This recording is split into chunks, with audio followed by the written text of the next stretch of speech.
அனைவருக்கும் வணக்கம். ஒரு சிறப்பு தகவலை இந்த வாரத்திலே உங்களுக்கு சொல்ல இருக்கிறேன்.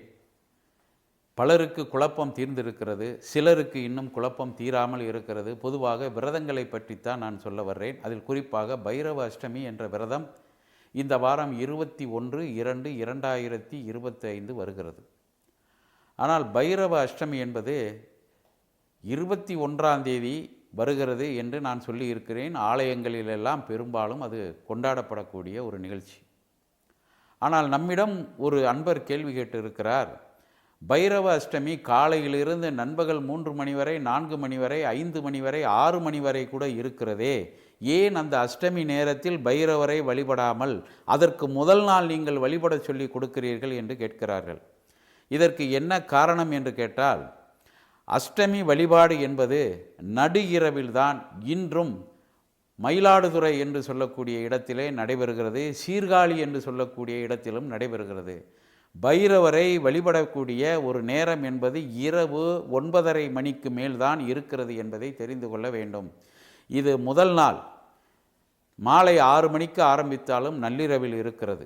மறுநாள் பைரவ அஷ்டமி என்று மாலை 6 மணி வரை இருந்தாலும் அந்த நேரத்திலே அந்த அஷ்டமி வழிபாடு செய்ய முடியாது. இது தேய்பிறை அஷ்டமிக்கு மட்டும்தான். எனவே பஞ்சாங்கங்களில் கொடுக்கக்கூடிய விளக்கங்களை நீங்கள் அனுசரித்து கொள்ள வேண்டும். ஏன் என்று கேட்பவர்களுக்கு இது போன்ற விளக்கங்களை நாங்கள் தொடர்ச்சியாக கொடுக்க இருக்கிறோம். அஷ்டமி வழிபாடு, அதுவும் தேய்பிறை அஷ்டமி வழிபாடு என்பது இரவு நேரத்தில், இரவு 10 மணிக்கு மேல் கூட அந்த திதி இருக்க வேண்டும். அஷ்டமி திதி, தேய்பிறை அஷ்டமி திதி என்ற ஐதீகம் உண்டு. இப்படித்தான் வழிபாடுகள் காலம் காலமாக நடந்து கொண்டு இருக்கிறது. அதைத்தான் மலேசிய நாட்டிலும் நாம் கடைபிடிக்கிறோம். ஆனால் வேறு நாட்டில் உள்ள நேரத்தை நாம் தொடர்பு படுத்துவதில்லை. சில சமயம் வேறு நாட்டில் உள்ள நேரமும் நமது நாட்டில் உள்ள நேரமும் சில மாற்றங்களை கொடுக்கும். ஆனால் நாம் நமது நாட்டில் உள்ள நேரத்தை அனுசரித்துத்தான் இந்த விரதத்தை நாம் பஞ்சாங்கத்தில் தெளிவாக விளக்கி இருக்கிறோம். காலண்டரையும் தெளிவாக போட்டிருக்கிறோம். இதை பார்த்து நீங்கள் நடந்து கொள்ள வேண்டும். ஆனால் வளர்பிறை அஷ்டமி என்பது வேறு. அதற்கு காலையிலிருந்து நண்பகல் 3 மணி வரை திதி இருந்தால் கூட நாம் அஷ்டமியில் துர்க்கையை வழிபாடு செய்யலாம். அதில் கவலைப்பட வேண்டிய அவசியமே கிடையாது. தேய்பிறைக்கும் வளர்பிறைக்கும் அஷ்டமி தேதியில் வேறு வேறு விளக்கங்கள் இருக்கிறது என்பதை இதன் மூலமாக உங்களுக்கு தெரியப்படுத்த வேண்டும். நம்மிடம் கேட்ட அன்பருக்கும் இந்த விளக்கம் சரியாக கொடுக்க வேண்டும் என்ற அர்த்தத்தில் பதிவு செய்திருக்கிறேன்.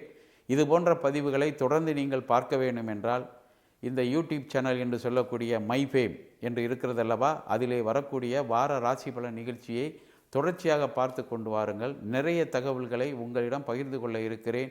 நன்றி, வணக்கம்.